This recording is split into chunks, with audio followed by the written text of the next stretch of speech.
Most of you, I think, have got the program running, which is brilliant. For those of you who have not, no problem. So, that was menu processing. Hopefully, if you've had a bit of time, you've gone off and looked in the XAML and seen how we've structured menus and toolbars and all that kind of stuff.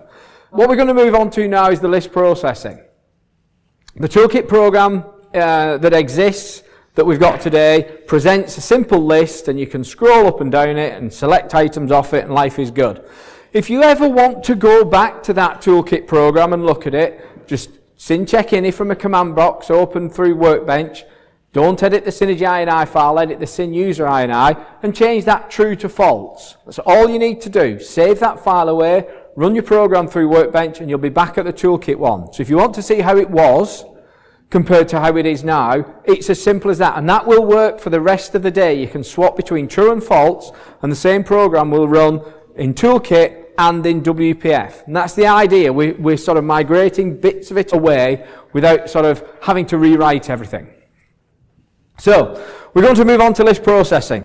How does list processing work? Basically, we create or define a window inside a script file that says what elements of our record area or our data do we want to see on the screen.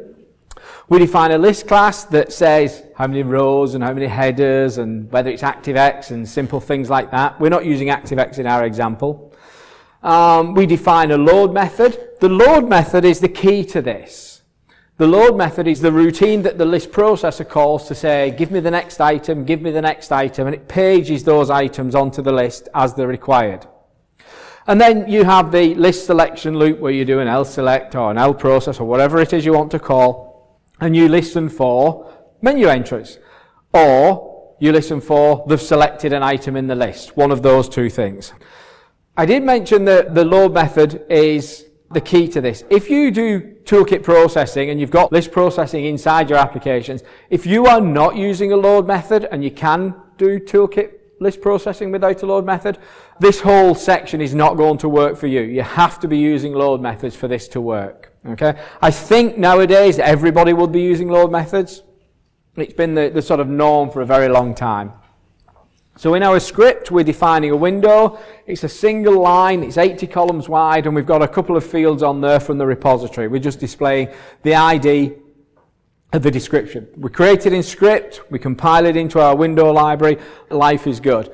From a coding point of view inside the application, the important bit is obviously the window name. And that's how we reference and get to the actual window we want to see as part of the list. Then we define the list class. The list class, as I said, allows us to say how big it is, where we want it to see it, its load method, various things like that. You can overload and override many of these in code. But as I said, the important thing is the load method. That's the name of the subroutine in the traditional Synergy program that is going to be called by the Toolkit processor as and when it wants a record to put into the list. And again, you can create these in code, but you can also create them in the script compile it, and reference it in code. And again, the name of the list class is important. So here's an example of creating a list. You load the input window with an I_ routine. The name of the window is important, obviously. You create the list. It'll return the list ID. You tell it what its associated window ID. So the window ID defines the visual data. The third argument, which is our record area, defines the non-window data, because a list is comprising of window and non-window data. So many people used to get that mixed up and they'd get those out of sync because it was dead easy to. We're not placing it on the screen. L select, because you can't in script define the list itself, you can only define its components, such as the list class and the input window, that tell it what it will look like. You need to define the headers in the list in code. You can't define those in script, unfortunately. So we've got ID and description. The space between ID and description is because we're not using the columnized ActiveX list. We're just using a regular, straight out of the box, as it's always been, cell-based type implementation of list processing. You could use an ActiveX list. It wouldn't make any difference to the resulting WPF aspect, because it still uses the same load method. It's just, what the heck, we'll just use the regular standard stuff because we're going to replace it anyway. So, you've got to load the window first. When you create the list, reference the list class, and, as we said, define the headers. So the load method.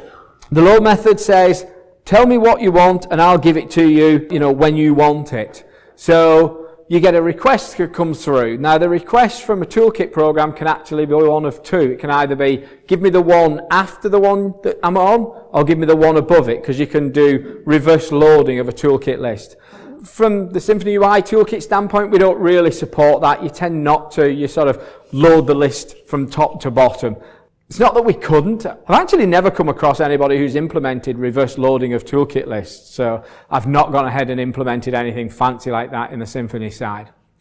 Third argument is the data element. So that's the non-window data, which generally 99% of the time matches the window data, but doesn't have to. It's never had to in Toolkit. From our aspect, in the WPF world, we have no concept of window data, and I'll talk about that more in a minute.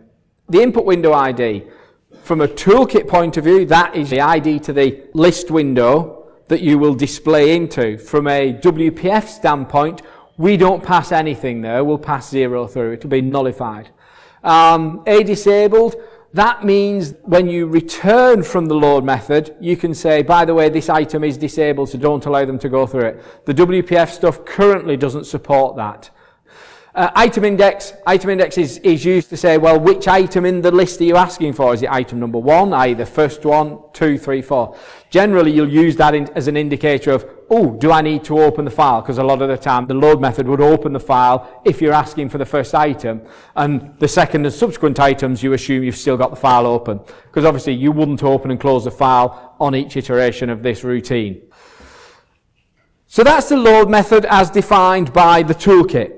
You know, you can't sort of change this. The Toolkit's defined that. It's set in stone and has been for 20 odd years, however long. The WPF side, the Symphony UI Toolkit, honors that interface, okay? So we'll still continue to call into your load method, giving them that argument list in that order. And as I said, a couple of things we won't use is the item index and the A_disabled. So obviously there's a lot of code inside a load method, so I'm sort of making this pretty simple. But basically, from a file, from a memory array, from somewhere, it's going to load that data. It's going to get the next item that you want to have appeared in that list. And then it forms the two main functions. It displays the item into the list input window. That's your window data as far as Toolkit's concerned. If you didn't do that, you'd end up with a list of empty items. You'd still have items in there because you'd have the non-window data, but you would have nothing physically on the screen. Then the second thing it does is return the data, the non-window data in that A_data argument, back to the list processor. And from a WPF aspect, that's the one we use. Okay? We're not interested in the window data because we don't have a window anymore in the WPF world. We do, we have a view and all that kind of stuff, but we do things differently. So if you're using the capability of UI Toolkit where your window data, what you see on the screen, and your non-window data, what you see in the program, is different, and again, that can be the case. They don't have to be the same. It's very rare that I've ever seen anybody do that, and if anybody does this in the room, I apologise, we don't support that in the WPF aspect. Because 99.9% of the time when I've ever seen people using list processing, it's always been the window data and the list data are one and the same thing. The fact that you're only displaying bits of the data on the screen is immaterial. The actual underlining record area is the same.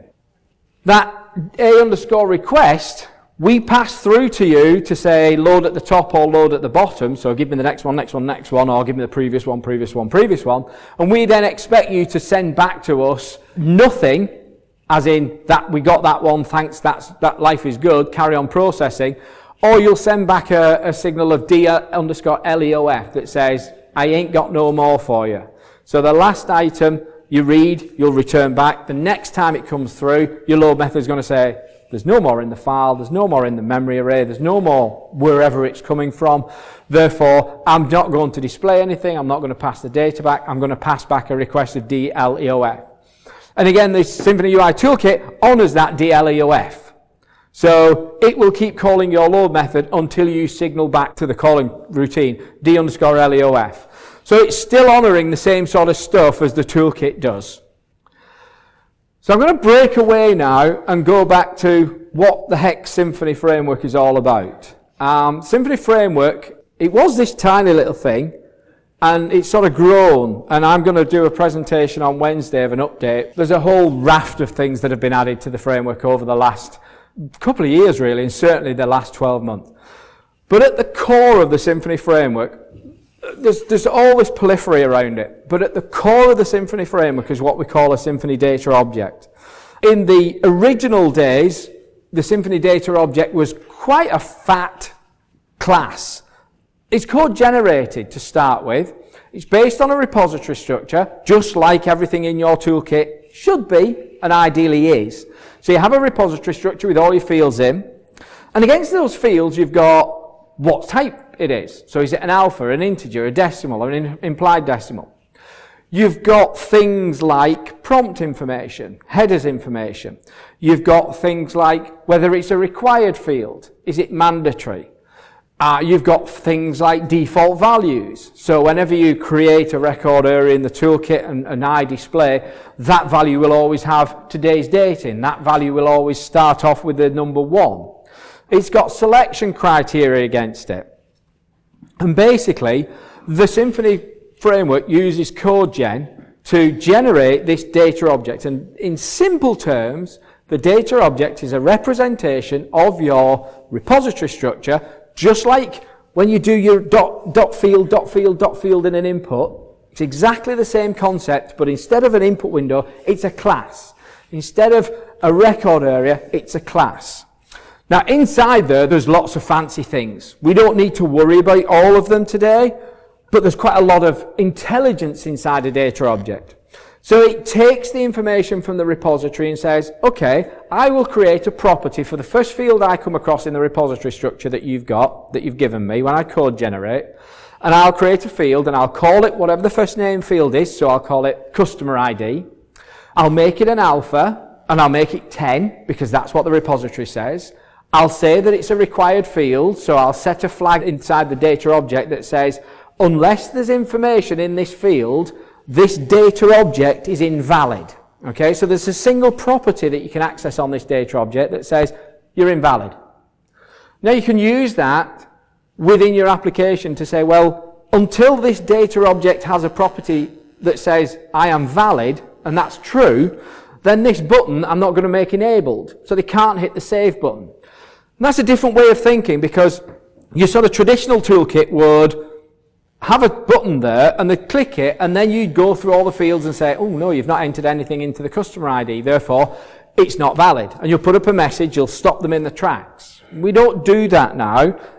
So we have this concept of validity of a data object. We also have the user interface over here, just sits there, does nothing but listening for the view model to tell it when things change. And it raises events. It's very simple how it does it. Very, very simple. It just raises events to say, QE, some of my data's changed. And the user interface says, well, what data's changed? And the view model say, this field's changed, or this property on this data object's changed. So the view will say, okay, I'll come and get that information. The view model doesn't say, this is the data. It just says, this is the property that's changed on this data object. So the view then comes and gets the information and displays it and renders it however you want it to be rendered. And inside the data object, that's all handled for you. So irrespective of where you set values in your data object, be that in the Synergy.net code or the traditional Synergy code, the user interface will be notified, QE Mr. Screen, Mr. List, Mr. Input Window, Mr. whatever you are in the user interface, the data's changed. You better come and get it and re-display it, re-render it, redo something with it. And that's not necessarily something you'll see on the screen, because it could be this I am valid, I'm not valid property inside the data object. We don't have a field on the screen that says your data object is valid or your data object is not valid. But you have buttons or you have capabilities on the user interface that will be enabled or disabled depending on whether your data object is valid or not. So there's quite a lot of complexity in these data objects. Now, we're going to create data objects that expose synergy types. And synergy types are exposed so that we can use converters in the view to say, well, if it's an alpha, display it as a string. If it's an integer, display it as an integer. If it's a decimal, display it as a synergy decimal. You can change the template that's used with CodeGen to expose them as native .NET types. I'm actually doing a sort of overview of what you can do with Symphony UI Toolkit on Thursday. So I'll go into more detail that. The other thing that a data object has is a single property called synergy record. That's the name of it. And what that gives you is the ability to put your entire record area inside or into your data object with one call. Because don't forget, your data object, where you've got your traditional synergy, you've got a record with fields. And you read a record. You don't read individual fields from the file. You read a record. And it populates all the individual fields. Because all those fields do is remap the data to however that field is defined. That's all Synergy does. It just remaps blocks of data when you've defined fields. But you tend to use records to read data from a file, to write data to a file, and to display data to a list. You'll use that record area. Just as we're doing here. That A data, we've just read that, the equivalent of a record area, we've just read it from a file. Okay? Well, this data object and the .NET world and the XAML, it knows nothing about our Synergy records. It only knows about properties, individual properties, named entities. So when we code generate, we create these named entities, but I don't want to have to say, for example, in here where you're doing an iDisplay of A data, I wouldn't want to have to display each individual field once I've read a record, or populate my data object as each individual field. It'd take forever from a coding standpoint and aspect. So we have this property called the synergy record that allows you to give the whole record area to the data object, and what it then does cleverly inside is say, oh well, that bit is that property, that bit is that property, and that bit is that property. So it goes through your entire fields of your record area and sets up the individual properties. And at that same time, it also tells the user interface, that property, the value's changed. That property, the value's changed. It does it a little bit more efficiently than that nowadays, but essentially that's what it's doing. So the view, the user interface comes like, oh, that data's changed, I'll go and get it and display it. Oh, that data's changed, I'll go and get it and display it. Again, it does it a bit more efficiently than that, but essentially that's what it's doing. So in your traditional program, when you put a value into the synergy record inside the data object, that will then trickle all the way to the user interface, and the data will appear on the screen. Okay? That's all handled for you. You don't need to worry about all that. So you, in your traditional Synergy program, can carry on working with the mindset of record areas. You don't have to think about objects and properties.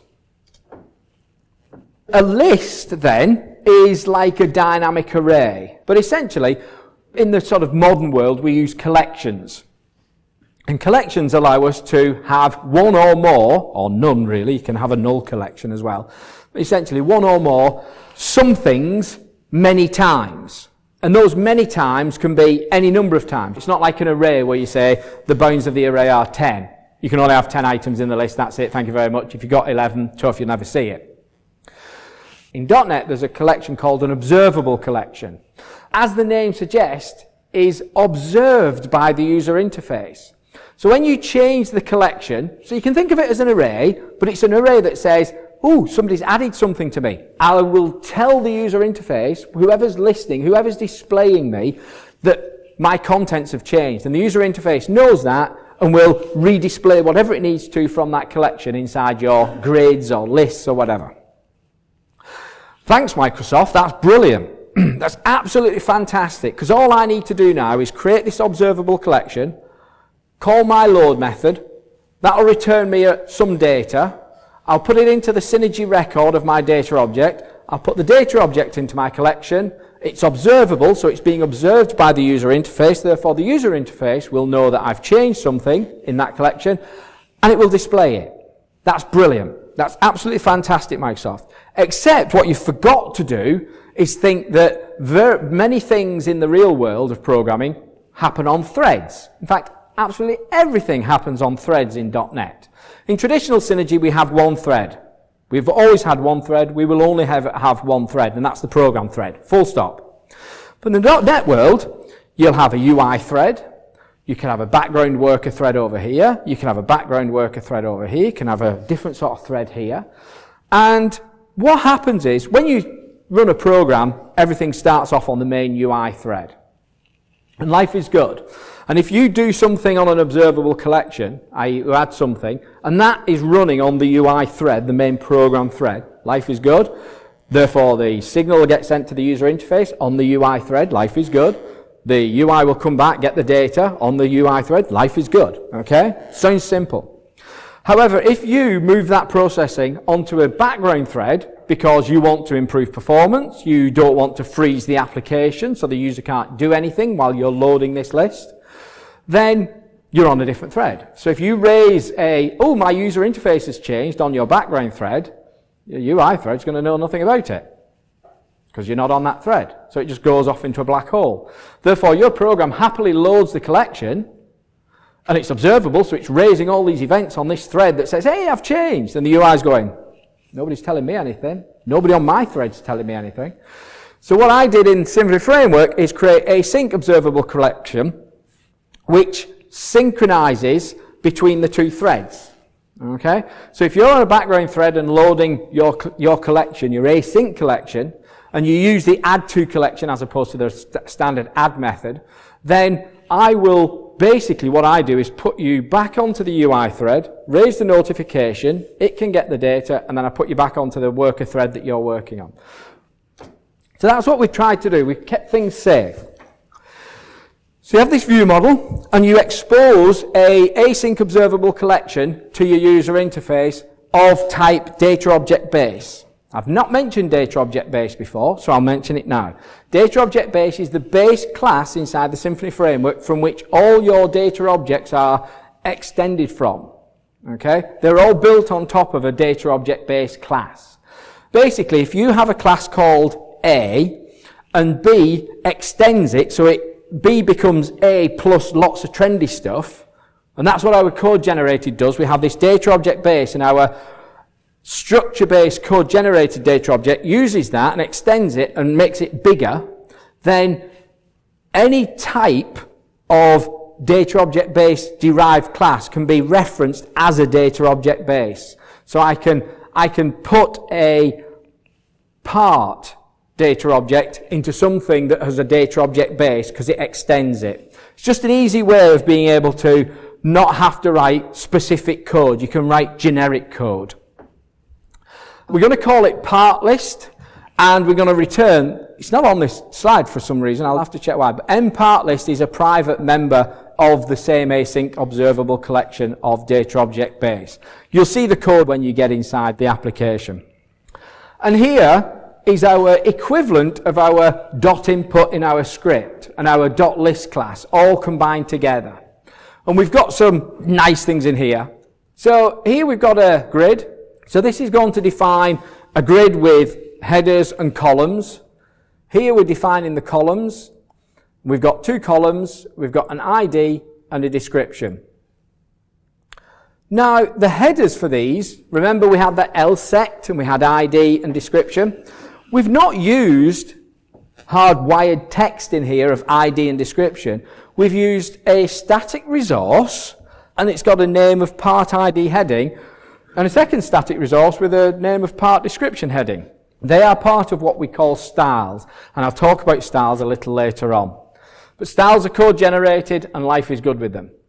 This item source then, that's like where we're saying this is our load method sort of thing. This is our collection that's going to have all our items in, our data objects that we want displaying into this grid. That's our binding point.